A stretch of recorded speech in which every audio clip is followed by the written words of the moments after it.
Shivani calling studio नगोछा 0 माइल mix by एडी शर्मा।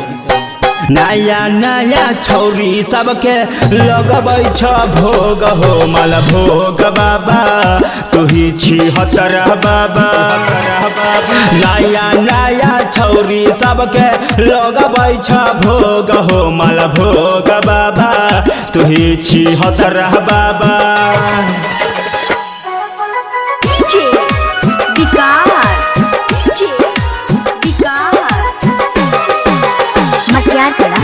सीतामढ़ी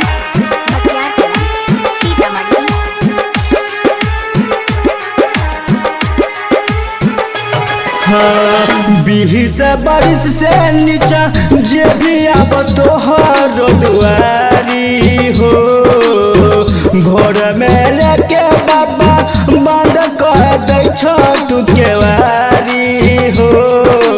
जंतर में तू मंत्र मार के लगबै छ भोग हो माल भोग बाबा तू छी हतरा बाबा तुही माल भोला बाबा। नया नया छौरी सबके लगबै छ भोग हो माल भोग बाबा तुही छी हतरा बाबा।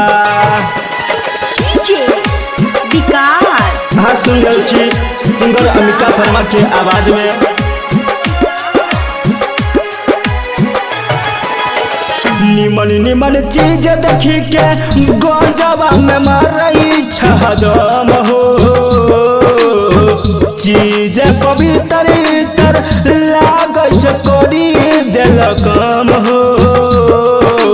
इधर उधर हाथ घुसाई के निकालै छ सब योग हो माल भोग बाबा तुही छी हतरा बाबा तुही मकलोला बाबा।